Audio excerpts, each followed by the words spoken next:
Lorsque les concepteurs de Breville ont entrepris la conception de cette machine à espresso, ils n'ont pas pris leur inspiration sur le marché domestique.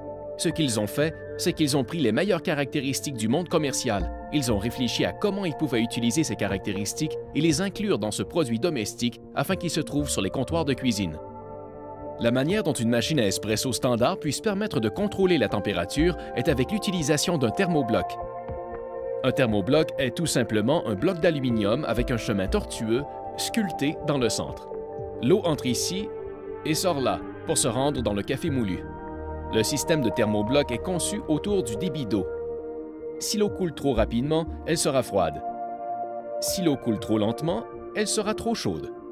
Cela se reflète dans les saveurs de la tasse de café.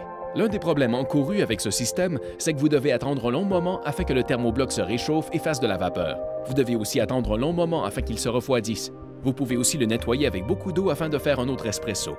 La façon dont nous avons traité cela est que nous avons deux chaudières indépendantes afin que nous puissions contrôler la température de l'espresso et la pression de la vapeur de manière indépendante. Aucune période de réchauffement, aucune période de refroidissement, le tout instantanément. Cela nous permet de fournir exactement un espresso à la température que l'utilisateur l'a programmé à plus ou moins 1 degré.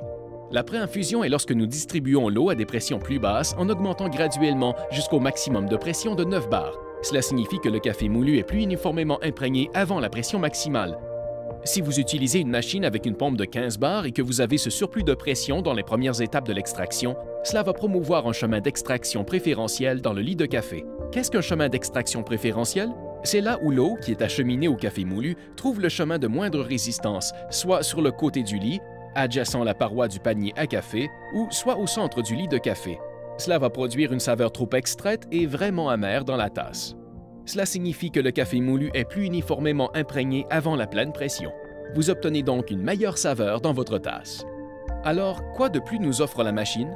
La machine a un groupe d'infusion chauffé, ce qui aide à la stabilité thermique. C'est un élément clé pour faire un excellent espresso. Aussi, elle a un panier filtre en acier inoxydable entièrement moulé. Nous fournissons un bouilloire intégré amovible ainsi qu'une vapeur sur demande. Nous avons aussi une préprogrammation et la possibilité d'utiliser les touches préprogrammées, une tasse, 2 tasses et un bouton de commande manuel. Ceux-ci sont tous programmables à l'aide de l'écran ACL. L'écran ACL intégré peut vous donner beaucoup d'informations. 2 des principales informations fournies par cet appareil sont la température que vous avez sélectionnée pour extraire votre espresso et un minuteur d'extraction. Qu'est-ce qu'un minuteur d'extraction? C'est le temps pris pour l'extraction de votre espresso. C'est l'un des indicateurs clés si vous avez fait un bon travail au versage. Alors faisons donc un café. Ce que nous allons utiliser ici est le BCG Breville 800 Smart Grinder. Utilisez le bouilloire intégré pour presser directement et fermement. Insérez le porte-filtre dans le groupe d'infusion et extrayez. Ce que nous nous attendons à voir ici, après environ 10 secondes, est un écoulement de café noir, mielleux et riche. On voit tout de suite qu'on a réussi. Nous avons donc de belles coulées droites, pas d'entrelacement, bref, un très bel espresso. Nous allons mousser le lait pour montrer qu'il n'est pas difficile pour nous de mousser du lait et d'extraire un espresso simultanément.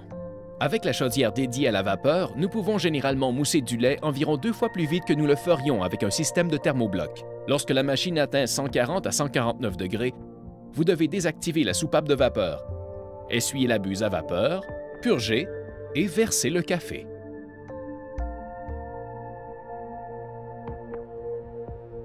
La précision commerciale pour un usage domestique.